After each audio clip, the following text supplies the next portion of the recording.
Wandoor government girls vocational higher secondary school hitech വൽക്കരണ പദ്ധതിയുടെ ഭാഗമായി സ്കൂളിന് ആവശ്യമായ ലാപ്ടോപ്പുകൾ ലഭ്യമാക്കാൻ പി സുനീർ എംപിക്ക് നിവേദനം നൽകി. 3024 കുട്ടികൾ പഠിക്കുന്ന സ്കൂളിൽ മതിയായ ലാപ്ടോപ്പുകൾ ഇല്ലെന്നുള്ള കാര്യവും എംപിയുടെ ശ്രദ്ധയിൽപ്പെടുത്തി.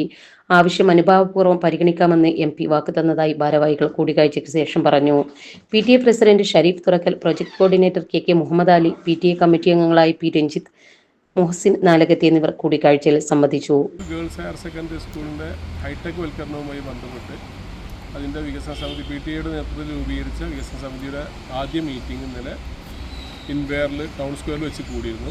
അതിലെടുത്ത തീരുമാനപ്രകാരം ഇന്ന് തന്നെ ഞങ്ങൾ പി സുനീർ MP രാജ്യസഭാംഗം പി സുനീർ MPയെ വന്ന് കാണുകയും അദ്ദേഹത്തിന് 35 ലാപ്ടോപ്പിൻ്റെ ഒരു പ്രൊജക്റ്റ് കൈമാറുകയും ചെയ്തിട്ടുണ്ട്. ഈ ഒരു വെക്കേഷനിൽ ഫാമിലി ആയിട്ടും കുട്ടികളായിട്ടൊക്കെ വന്നുകൊണ്ട് ടൈം സ്പെൻഡ് ചെയ്യാൻ പറ്റിയിട്ടുള്ള ഒരു അടിപൊളി പാർക്കാണ് കേട്ടോ ഇത്. വെറും 30 രൂപ എൻട്രി ഫീ കൊടുത്തിട്ടുണ്ടെങ്കിൽ ഇവിടുത്തെ എല്ലാ റൈഡും നിങ്ങൾക്ക് എൻജോയ് ചെയ്യാട്ടോ. 100 രൂപ എൻട്രി ഫീ കൊടുത്തിട്ടുണ്ടെങ്കിൽ ഇവിടുത്തെ ചിൽഡ്രൻസ് പൂൾ അൺലിമിറ്റഡ് ആയി യൂസ് ചെയ്യാം. എനിക്ക് ഏറ്റവും ഇഷ്ടപ്പെട്ടത് ഇവിടുത്തെ ഫാമിലി പൂളാണ് കേട്ടോ. നമുക്ക് ഫ്രണ്ട്സിനായിട്ടും ഫാമിലി ആയിട്ടും ഒക്കെ വന്ന് ചില്ല് ചെയ്യാൻ പറ്റിയ ഒരു അടിപൊളി പൂളാണ് കേട്ടോ ഇവിടുത്തത്. പൂള് നമുക്ക് ബുക്ക് ചെയ്യാനുള്ള ഒരു ഓപ്ഷനും വരുന്നുണ്ട് കേട്ടോ. നിക്കാഹ് ഫംഗ്ഷൻ, ഗെറ്റ് ടുഗദർ ഇതുപോലത്തെ പ്രോഗ്രാംസ് ഒക്കെ നടത്താൻ പറ്റിയ ഒരു ഓപ്പൺ സ്പേസും ഇവിടെ ഉണ്ട്. സ്കൂൾ കുട്ടികൾക്ക് 100 റുപ്പീസിന് കിഡ്സ് പൂളും എല്ലാ റൈഡും അടങ്ങിയ ഒരു പാക്കേജും ഇവിടെ ഉണ്ട്.